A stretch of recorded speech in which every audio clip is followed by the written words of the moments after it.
Alô a todos, compatriotas e concidadãos brasileiros.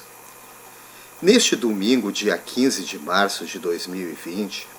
está marcado para todo o Brasil várias manifestações a respeito do nosso país e sobre os temas mais caros para a nossa nação. Evidentemente, a questão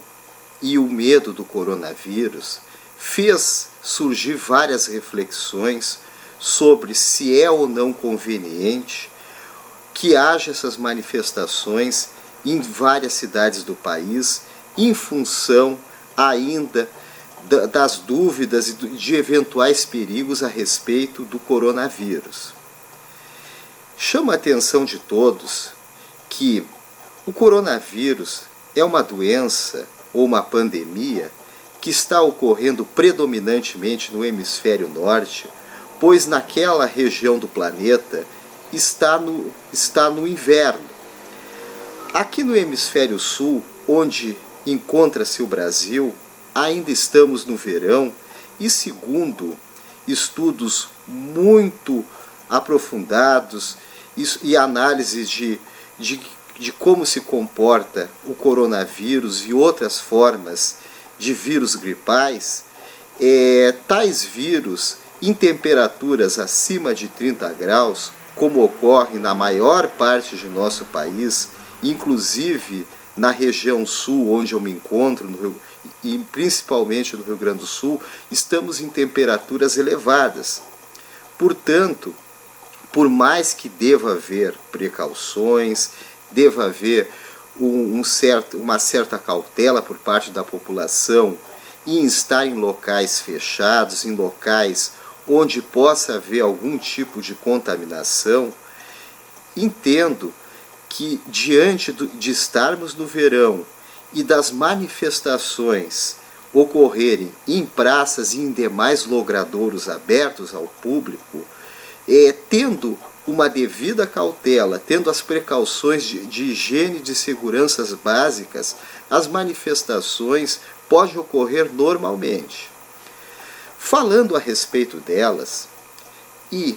colocando os motivos pelos quais devemos apoiar, defender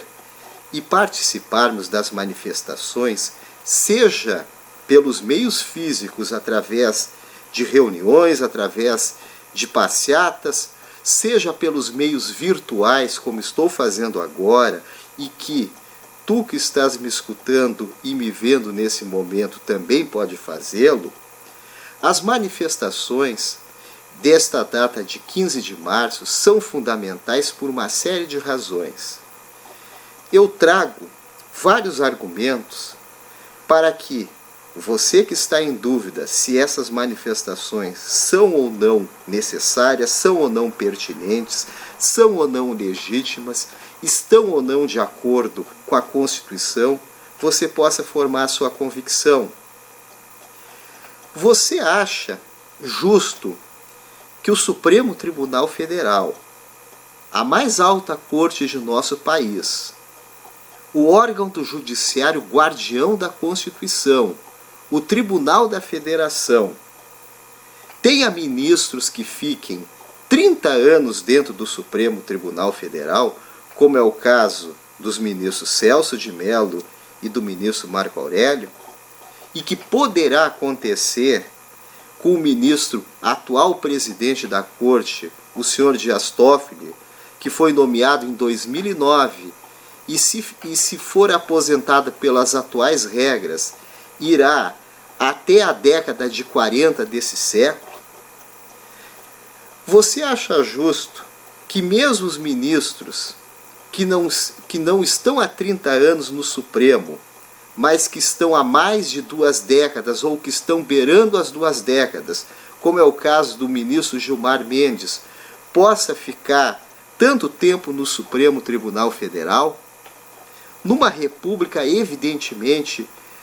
uma de suas principais características é a periodicidade nos cargos públicos. O Supremo Tribunal Federal, por estarmos numa república e estarmos num regime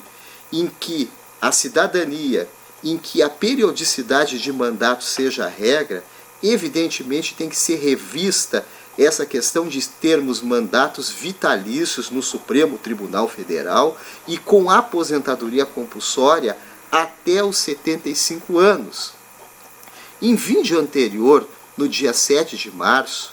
eu lancei uma proposta de podermos aposentar os ministros do Supremo Tribunal Federal e também em toda a magistratura nacional, essa aposentadoria ser aos 70 anos de idade. Para que isto ocorra, basta que mudemos uma lei complementar, a Lei Complementar 152 de 2015, a qual regulamenta a Constituição. Portanto, basta que a maioria absoluta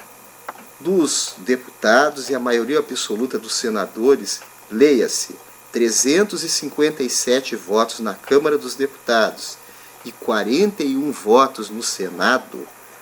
isso é muito mais fácil do que se aprovar uma emenda constitucional que precisa-se de 3/5 nas duas casas em 2 turnos. Para mudar uma lei complementar, basta a maioria absoluta, nesse quórum que eu relatei há pouco,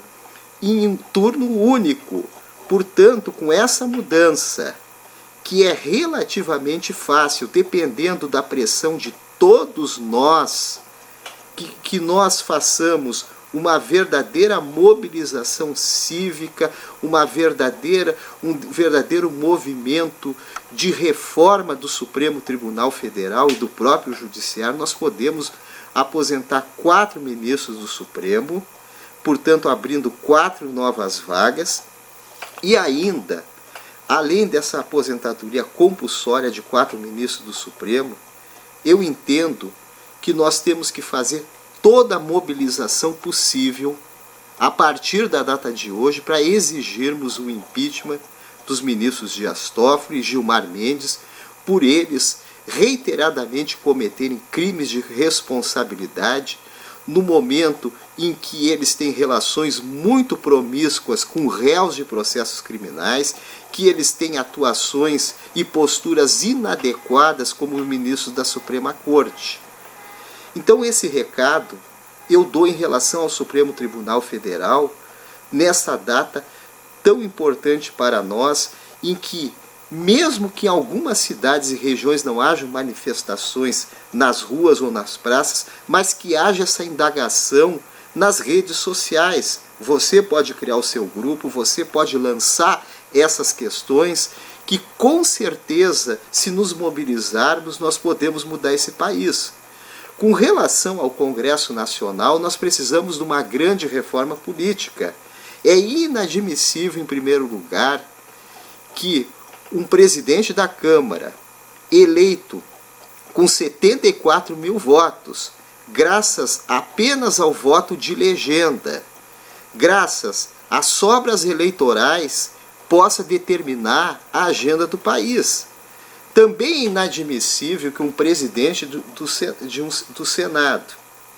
que até então era uma figura inexpressiva dentro daquela casa, que foi eleito com acordos, com conchavos de bastidores, também determine os rumos de nosso país. Nós precisamos de uma grande reforma política, como eu falei em vídeo anterior, ainda nessa semana, que tenhamos uma reforma política drástica, em que se limite as reeleições dos presidentes das casas legislativas, em que possamos ter, inclusive, limitação das reeleições dos parlamentares, que hoje é indefinida e limitada, e temos que ter um novo sistema eleitoral. Ao meu modo de ver, temos que mudar para o voto distrital, precisamos acabar com as legendas de aluguel, precisamos ter a possibilidade de candidaturas independentes, precisamos ter o chamado, com o voto distrital, chamado recall, em que o próprio eleitor de uma determinada região ou circunscrição eleitoral possa revogar o mandato de algum parlamentar que não esteja correspondendo às expectativas do eleitor, ou que simplesmente cometa algum ato de improbidade ou de falta de decoro parlamentar. Portanto, na data de hoje, é uma data que tendo ou não manifestações em diversas cidades, que havendo ou não concentrações, havendo ou não protestos, nós precisamos ainda nas redes sociais nos mobilizarmos, precisamos criar grupos, precisamos conscientizar as demais pessoas, porque para mudarmos o Brasil, nós só conseguiríamos mudar esse país e torná-lo uma nação digna, uma nação onde a sociedade se sinta respeitada, onde o cidadão possa se sentir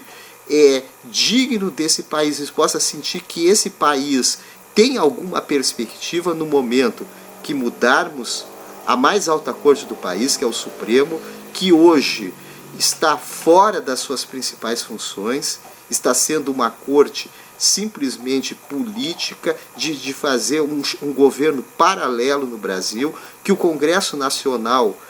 deixe de ser uma casa de conchavos, deixe de ser apenas um instrumento de barganha de grupos de políticos desavergonhados, de máfias, de organizações criminosas que utilizam-se do mandato parlamentar para satisfazer os seus interesses pessoais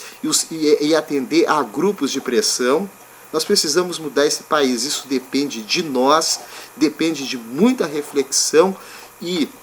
nós não podemos mais perder essa oportunidade. Porque imaginem, se agora no verão muita gente não quer que façamos manifestações, que possamos nos indignar e que possamos nos reunir pacificamente em locais abertos, com as devidas precauções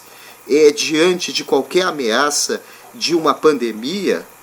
Imagina se agora no verão não querem que possamos nos manifestar. Imagina quando chegar, por exemplo, o inverno, que principalmente nas regiões sul do Brasil é muito